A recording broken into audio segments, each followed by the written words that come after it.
Welcome to Media Spectrum, where stories still matter. I'm your host Daniel, and today we are talking about the Odyssey.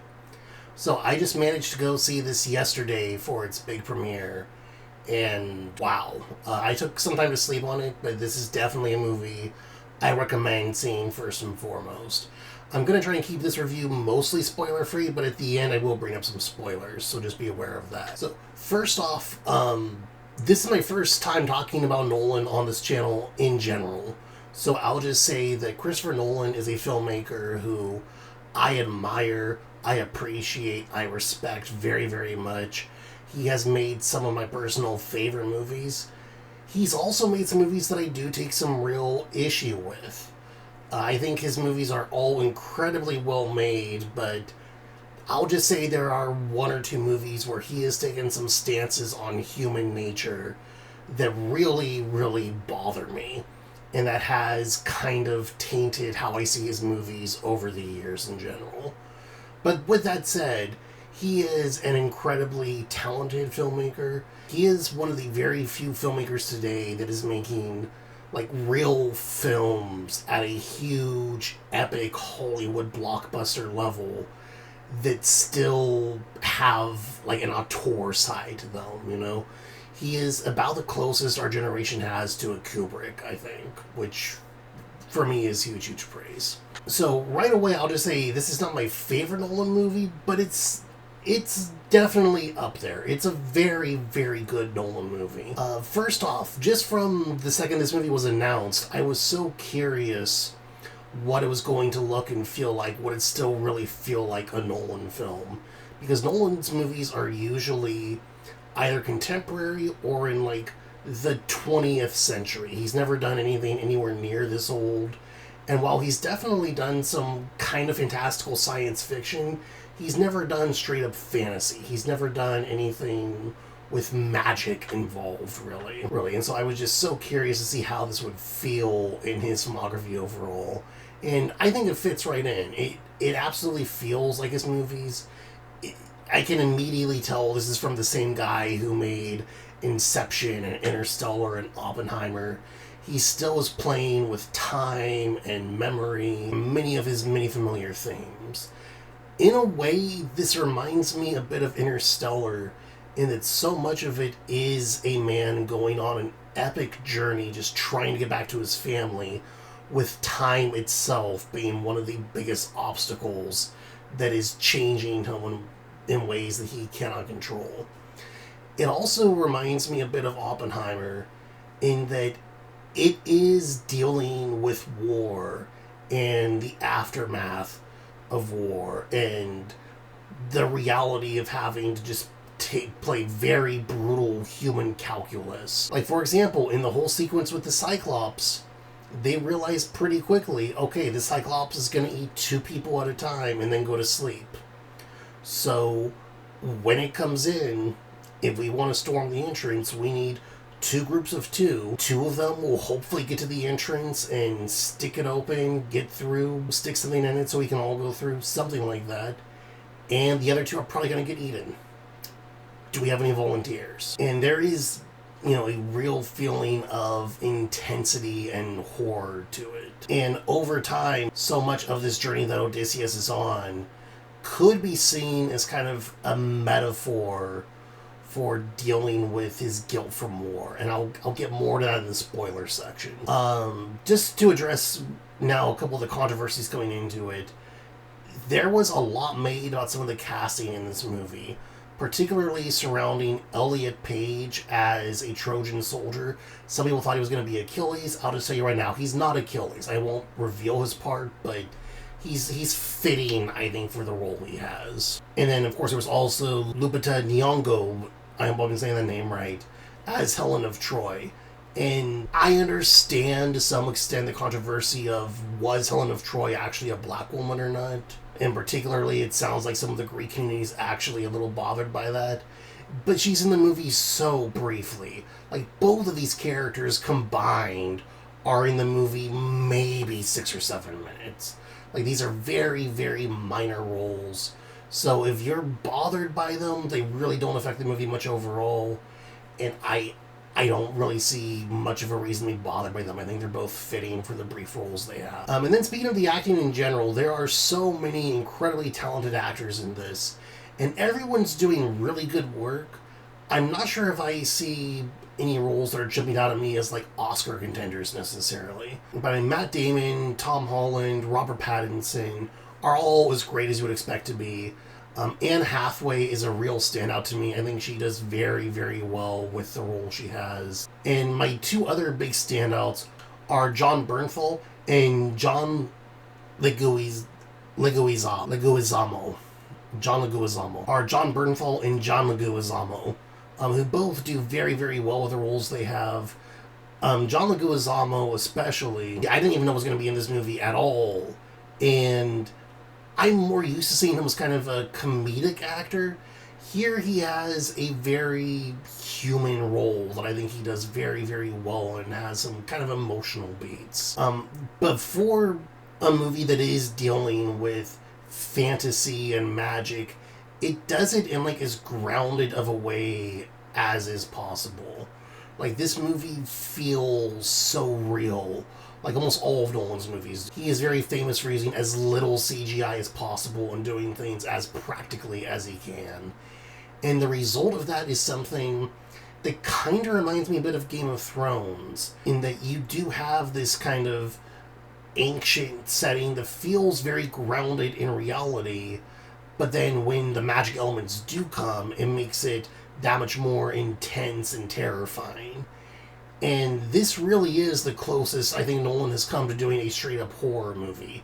There are several sequences, in particular the Cyclops, and I won't spoil it, but just a scene involving pigs, which was just wild to watch unfold on the big, big screen. You know, it's fun to see Nolan kind of trying different things, doing something I haven't really seen from him before. And it honestly makes me wonder what a straight-up horror movie from Nolan would look like. I don't know if that's something that he's wanting to do or flirting with the idea of it.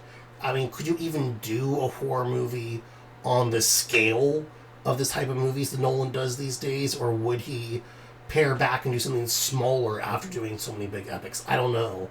But the idea of him doing a full-on horror movie is just so intriguing to me after this. There are, like I said, a couple really, really standout scenes. And I understand that this isn't necessarily historically accurate as far as, like, costumes and shields and things like that go. There's been a lot said and made about that. I don't think that's too big of a deal, especially given that this is ultimately a fictional fantasy story. But it's very well done. It feels authentic enough. It has some creative flair to it.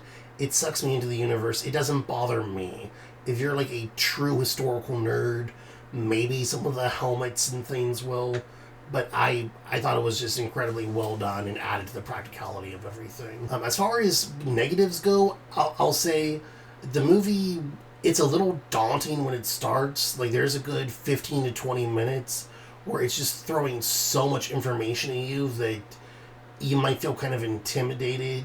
And once this goes to streaming, I could even see some people maybe tapping out during that first little bit. But it's not that bad.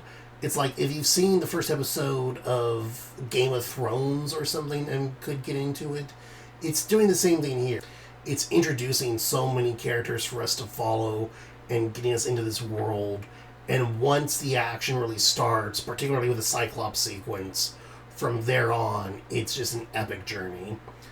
With that said, this isn't a pure action movie. This is a drama with a lot to say about family and guilt and facing the consequences of your actions and legacies lasting on and all these sorts of things Nolan's dealt with before. So that when we do get to these big epic action scenes, we really do care because it's telling a human story here and we care what happens to these people. Maybe the only thing that really kind of bothers me throughout this is the dialogue. I don't think Nolan's ever been amazing at dialogue, but he's usually solid. And here it's not awful, but the choice to go with just kind of modern vernacular, it's not like he's using like Gen Z speak or anything like that. No one's saying on cap or any shit like that. But to have people saying, like, dad instead of father, and using just clear American accents instead of that more elevated British accent that we're usually used to with historical pieces like Chernobyl, for example. It just does feel kind of weird. You get used to it after a while, but that is maybe the creative choice I question the most in here, is that having the clear American accents with modern day vernacular. I suppose it's supposed to ground it and make it feel more accessible, and it is accessible, but it just feels a little strange at times.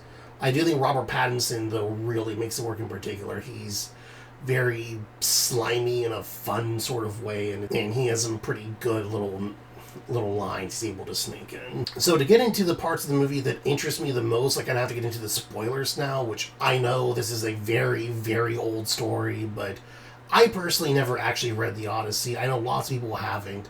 I didn't know how this movie was going to end going into it, so I don't want to spoil it for others without warning. From here on in, there will be full spoilers. One of the most interesting things to me about this movie is the element of magic. There is a real unreliability to how much of it we're actually going to believe or not. Like, you can watch this movie and you could totally buy that, yes, it's literally as they're telling us, and the gods are involved, and it is all very real. But with Odysseus, he's the only character who we're getting any magic from, because the movie's basically split into two separate stories for the first 2/3 of it, with watching Odysseus and his journey, but then also watching his son Telemachus trying to search for him and find out more about him. And so we're cutting back and forth between these storylines of the Battle of Troy and everything building up to it and after it, and then Odysseus' own journey afterwards. And it's only in the Odysseus parts that there are gods and magic. None of that is in Telemachus' part. And with Odysseus, he is somewhere off on this island eating, I forget what it was called, but some sort of plant that messes with your mind. And in his mind, it is the goddess Calypso who's feeding him. But how do we know that that's real and that she's not just a figment of his imagination? Maybe the most telling part, and the thing that supports the idea the most of this all being metaphorical, is the way they handle Athena. So at the end of the movie, we see flashbacks to the sacking of Troy, and we see all this just kind of barbarism that Odysseus is haunted by. And at the end of it, he sees Zendaya as just a girl in the city who gets her head cut off, and she gets decapitated at the same time that a statue of Athena gets decapitated. And so he sees her as Athena. And that's a big revelation in that, because at this point in the movie, she has shown up in several visions of his talking to him. And so now this really makes us question, well, was that actually the god Athena, or was that just his own guilt-ridden, PTSD-riddled mind talking to him? And that makes us question, was Calypso actually out there at sea feeding him this plant, or was that also a figment of his imagination? Was everything magical a figment of his imagination? At the end of the day, you kind of have to make up your mind on what to believe. And I like that there's that element of doubt, that if you're going to have magic in a Christopher Nolan film, if you're going to have gods and demons and something that feels this real and this grounded, I think that's one of the best ways to handle it, is to put a question of believability around all of it. But again, like I said, whether it's real or not, it is effectively terrifying in a few of these things. And one last note is, I was really surprised when I saw that this movie was going to be R-rated. I just assumed it would be PG-13 like most of Nolan's films have. And I'm glad that he did get to do it R-rated, and it definitely helps a couple sequences, the Cyclops scene in particular. But I wish he had gone a bit further with it, honestly. There are some scenes, like the sacking of Troy at the end, like some of the fight scenes in general, where I really do think he could have gone farther with it. If you're going to go R-rated, go R-rated. it was a little weird to me to see this be kind of almost a soft R. Like, it was like he wanted to do a movie that was R-rated, but he would still take a 14-year-old kid to. And so I do kind of wish he had gone just a little bit further with it. And yet, even with me saying that, as I've said repeatedly, he still does the horror element of this movie very effectively. I think the best adventures should have an element of real danger and scariness to them, and he does that incredibly well here. So at the end of the day, this is not my favorite Nolan film, but it's a very, very good one. Like almost everything Nolan does, it absolutely deserves to be seen on as big of a screen as possible, with as loud of a system as possible. Like, this kind of movie is why theaters exist. And while I may have some issues with it, I'm just glad that somebody out there is getting to do these kinds of very practical, grounded, large-scale blockbuster films. And I really wish there was more doing it, but that means every time one comes out, I want to give it my money and support it. So the hype is real. This movie is excellent. I'm sure it's going to be a big contender come Oscar season. If you like Nolan, it's absolutely worth watching. Anyway, I'll see you guys next time. Until then, stay sane, stay human.